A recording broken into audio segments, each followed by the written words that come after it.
Okay, back in to pull Gary's audio amp out, and I pulled it out and desoldered and defluxed a little bit in that area. Notice on the ground pin there, there's an hole there. Well, that's because they have a separate ground connection on the 148 that ties to the audio amp directly, and I always find it easy just to unsolder all of them at the same time, including that ground one, rather than trying to solder it back in while wire's just so short coming out from the other side. I just solder that wire back onto the chip, if you know what I mean, and plonk it all back in literally like that, except with straight pins and what have you. Now just wanted to show you, notice that there's no great big explosion of the audio amp. It's just a TA222. But notice there's no great big explosion at the front that we can see. Well, most of the time they blow to bits, they blow big lumps off and all sorts, you know, big cracks in them and all sorts, but this has definitely got a shorted to deck. I've just had a look from pin 1, by the way, to ground connection, and it's fully shorted. Can't remember what it is it 7? I can't remember. It's 1, 2, 3, 4, 5, 6, 7 there. That's ground, you see, and that's positive, and it's fully shorted is IC. So it's gone. Goodbye, even if we didn't know already. Okay, goodbye. Right, got a new audio amp in now. Just covered Gary's front up again to give this audio amp a clean, and I'll tidy that up a little bit later, but it's not too bad for now, and it'll allow us to proceed, because it looks like I'll have to tidy all this area up here, you see, if he wants me to tidy it up as well, you see, and he will do so. But this will allow me to carry on now. In fact, I'll wake the radio up now, and we'll actually get to hear that AF strip up and rolling, that AF power amp up and rolling.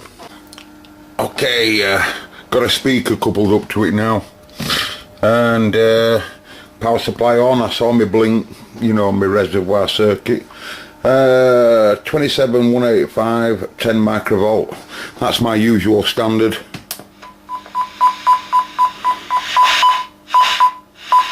You won't be able to wait gain changing, probably because of automatic camera, you know, audio level recording there, but and my current's good, about 370. I'd expect it to be no more than 390 for a receiver, so for this receiver, this 148, but as you can see, with no signal going in, and I put I don't know, 100 microvolt. That's a real big signal. Not a carrot showing, but that's good anyway. I'll just hear it changing mode. Yeah, that's it. Carrier oscillator's obviously rolling, that's here. I could hear that turning on there, and a very quiet, subtle amplitude receiver, but it will be rolling there. So what I'm going to do now is I'm just going to have a little peep at collector supply here, because I think that even though this regulator is a little untidy, you know, I do believe it's working, and it's dead easy to tell by just looking at the middle pin. That middle pin is the supply that would be driving these. So if it's in AM and FM, I'd expect it to be full supply on upper or lower, and only, I don't know, 7 or 8, 6, anywhere between 5 and 8 volts I would have thought on AM and FM. So we'll just have a look at that. Okay, multimeter voltage, we're in AM mode. We're in AM mode, and like I say, about anywhere between 5 and 8 volts, something like that. That'll do me nicely. And I see one. That's quite a little bit low, is that, Frida, if you don't mind me saying? Yeah, I see 1.5 volts. It's quite low, is that? Anyway, should go to full voltage when I go to either upper or lower. It should go to 13.8.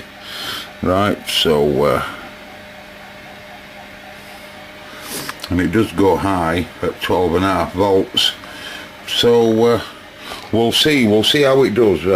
I'm going to now put the bias board in, the bias board here, and we're going to tell it to, we know that there's 1 milliwatt of RF going to a driver here, so it must all be locked up, etc., regarding VCO. So we're just going to literally put bias board in and tell it to transmit. How about that?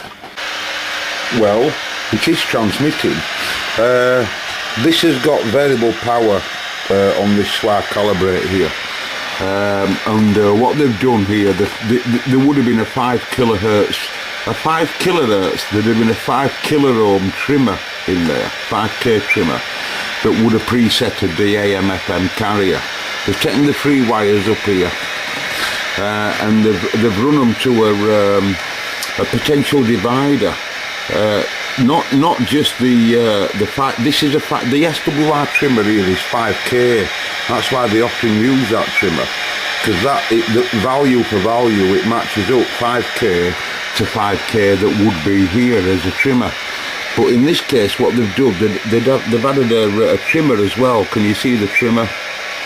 And with a switch somewhere, I don't know which one it is. They might not even be switched, it might be just when it's at lowest setting, it has to pass through that.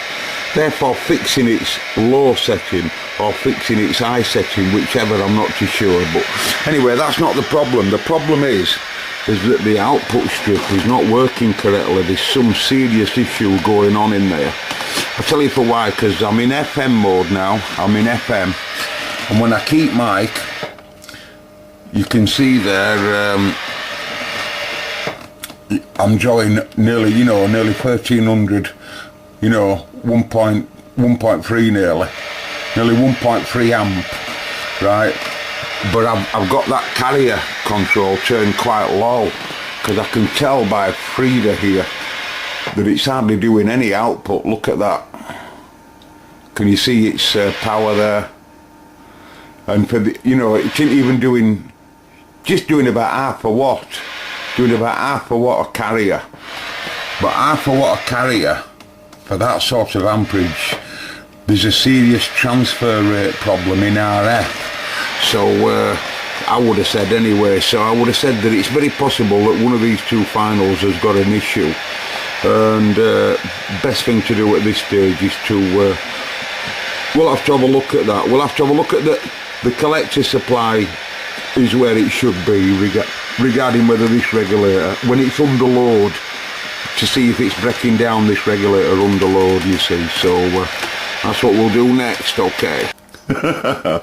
It says in the letter of the customer, aha, aha, aha. You saw that, didn't you? And that's because there is quite a few issues with this species. There is. Signal meters nothing, nobody's worried about that. And whatever's wrong in PA strip, no one's really worried about that. This will be straightforward to work this up.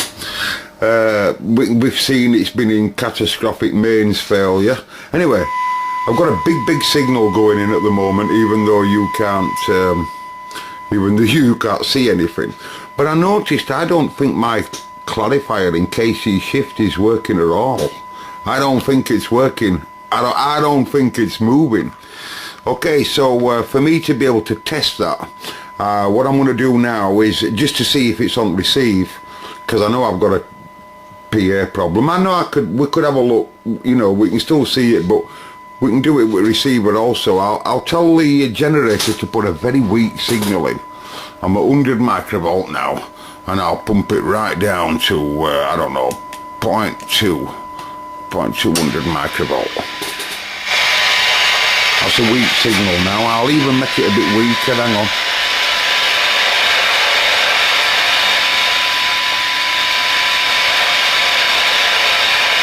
So that's a real weak signal.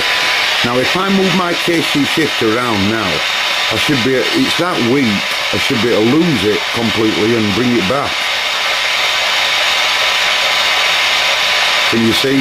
That's all the way plus, and that's all the way minus, and it didn't slightly alter tone, did it? Just give it a bit more RF. You know what I mean? That's channel selector, that is it? Yeah. But you can see there, it didn't even move.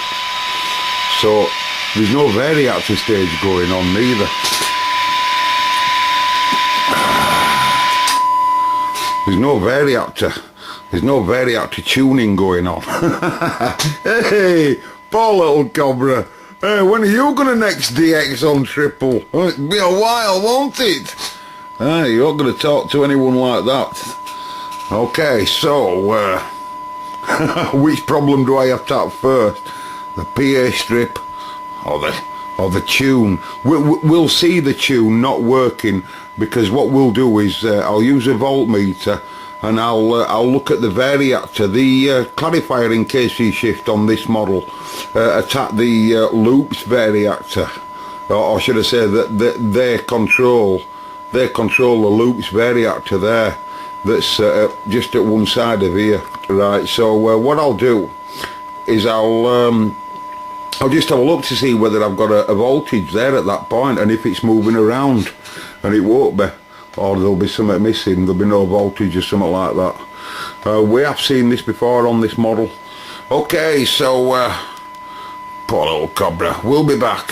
I'm sorry for the tones, ladies and gents, but just had a look now with my voltmeter, and this loop oscillator is known as free running. You know, like the VCO can be out of lock. Well, your loop in many ways can be out of lock as well. In other words, it's just free running now. The crystal's oscillating, and the oscillator's oscillating the loop, right? But when I read the voltage at the variactor, there's no control voltage. So basically the oscillator wakes up, but it just literally free runs with no control at the variactor. So there'll be something missing, whether it's this coil here. I've seen that where it's gone open before today, and there's been no control voltage.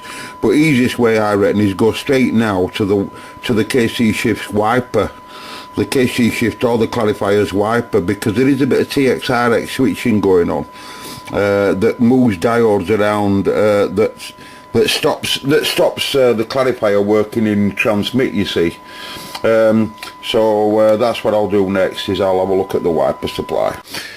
Okay, taking great care not to damage Gary's front there, or its knobs. There is a bit of damage there, but you know, it's negligible of a radio of this age, really. But there's been a lot of messing around, Gary, right back of here, which I'll show you when I pull it all out. But the thing is, right, I don't know whether you saw in a previous video, I'll try and show you in this one, that it's actually out of frequency a little bit, just a little bit.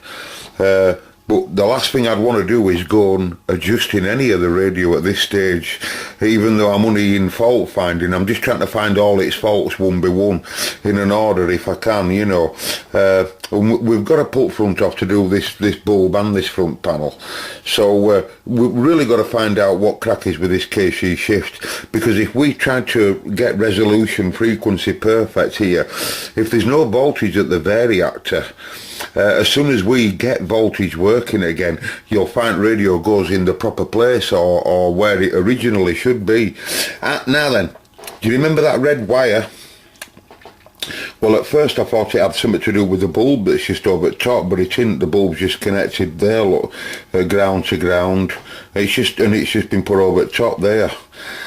So it turns out that looking, this positive here is just a direct 8.5 volt connection to the variactor stage with no voltage. When I look at the variactor, there's no voltage, but when I look at the control point on the KC shift, there's no supply voltage there at all. And you know, basically what we've got going there is the orange wire. The orange wire there is the driving point, if you like, for the variactor. And right at the very end, I don't know if you can see it, but can you see the red wire, the thin red wire there? Well, E is taking the direct supply. In other words, E was originally connected to this 8 volt regulator, right, the 2SA473, the 473 there. Now, because we've robbed it, obviously the variactor now has got no supply, so that's why the variactor isn't working, I'll bet you. Okay, back again, and now the KC shifting clarifier circuit had its switched RX supply robbed, and because of that being robbed, the whole circuit couldn't get, you know, there were no control to the variactor. So we've restored that, and now we've got a clarifier in KC shift again.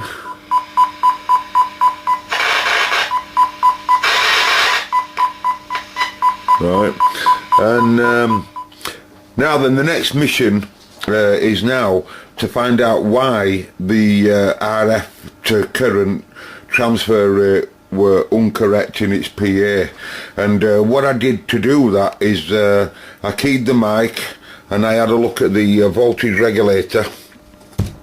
What basically I was looking at the collectors here and monitored them in TX to see if the voltage drops, and it didn't, proving that there must be something in here that's the problem rather than the regulator, right?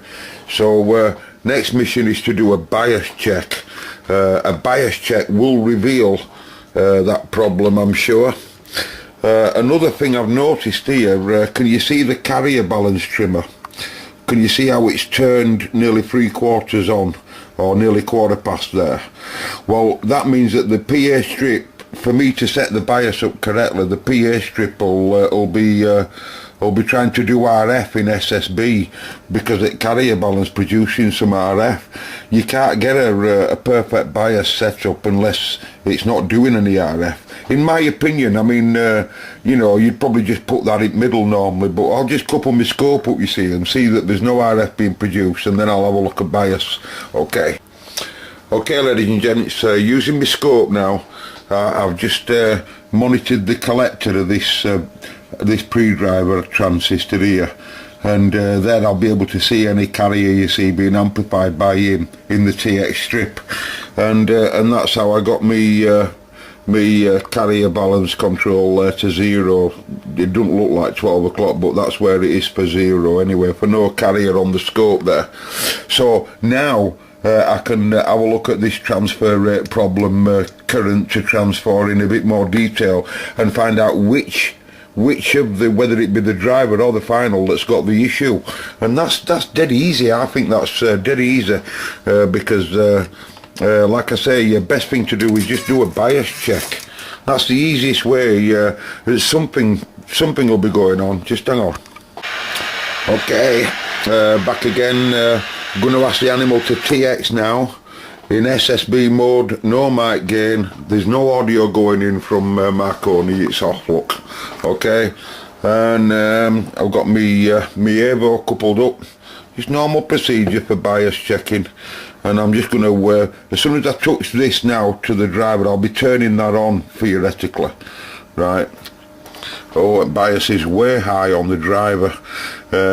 It should be 50 mil, and you can see there it's nearly up to 80 mil. You know, can you see that 80, 70, 60, 50 there? It should be at 50, right? And that's the driver. So he's too much supply going to him. And looking at the final, we ain't got no bias. Hey, we got no TX bias on the final there. When I touch it like that, I should be turning that tranny on. And you can see it ain't doing jack. Right then, so which one do you think's the issue? Well, I'll tell you, it's obviously Bill. Bill here. Something going on with Bill. And so we'll leave this fella alone, and we won't set him until we'll find out now what's going on with Bill. And the easiest way I find to do that, it could be the fire risk to the junction there that's gone open circuit, whatever. It could be tranny that's gone open circuit. It could be some short on some other pin, you know, regarding. But easiest way I think is just to pull that lot out, the fire risk and the final. And then we'll give them a cold test, just a cold test. and this will reveal any junction problem that's there, and that's what it'll be. Alright, so I'll be back.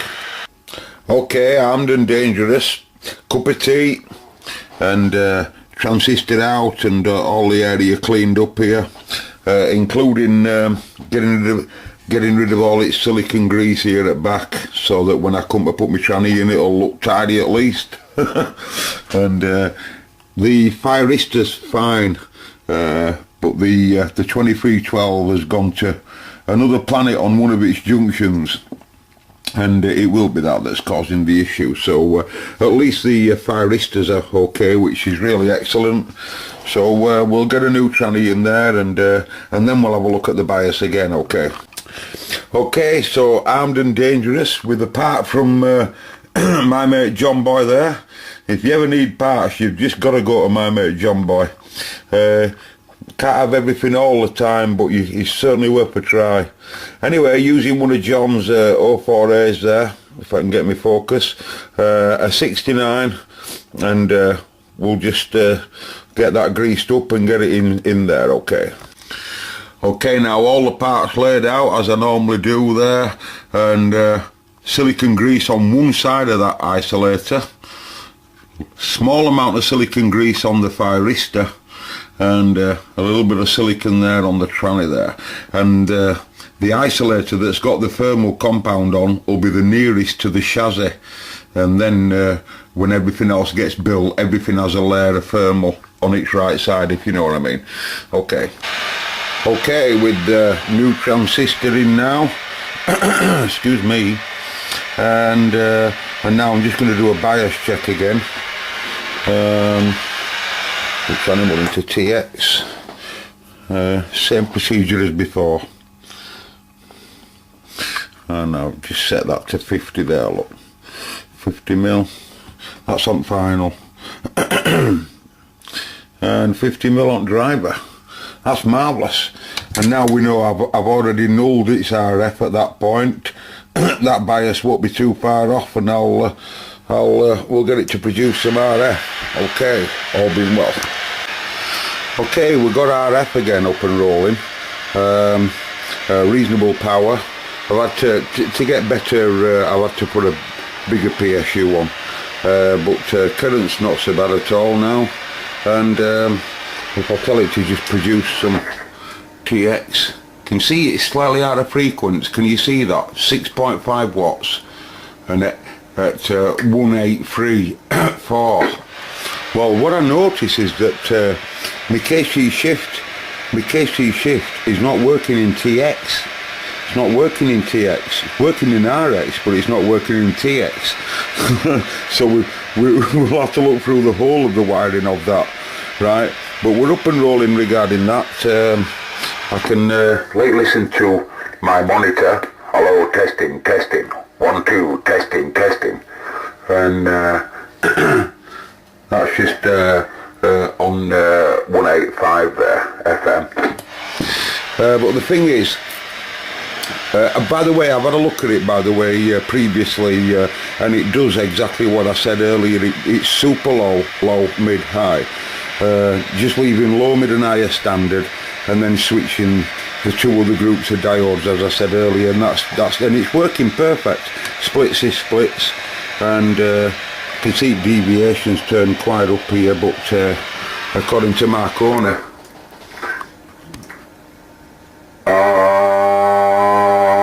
it's only about 3.4 kilohertz, so I'm not going to bother with that. Anyway, we'll have to sort out all this wiring probably next. We'll have to see what's going down. Okay, ALC looks well turned down. Perhaps it used to work into an amplifier or something, I don't know. Anyway, we'll see how things go. Okay, so at this point, just to recap, got the front panel wiring to sort out, and then we'll get on to tidy up, probably tidy the rest of it up. But seems to be working everywhere, doing everything I ask it to be doing, apart from we have a frequency problem, but it's probably caused by the fact that the KC shift in TX state in up and running. It'll probably be put into transmitter in a slightly different place, although it is receiving also in a wrong place as well, but only slightly.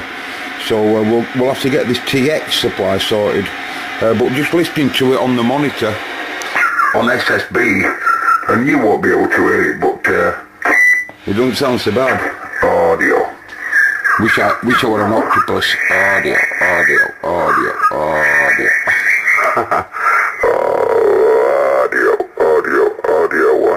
One, two. You can see there, according to that, and that's just a monitor. It sounds like it's off a little bit, going a bit low. But we don't have to worry about it, because like I say, we've got to get that TX shifting right operational next. Right, I'm going to have a break now. I'm going to have a cup of tea, and I might not do any more tonight, to be honest. I'll see if I can post this one to you. It's getting there, isn't it? Bit by bit, ladies and gents, it's coming back alive. Notice we have the Roger bleep here.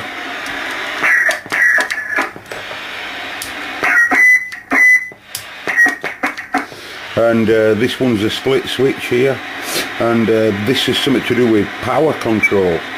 So there might not actually be nothing wrong with signal meter or TX meter. I don't have no TX meter, by the way, and I don't have no signal meter, but it could be just to do with this SWR calibrate switch here, wiring.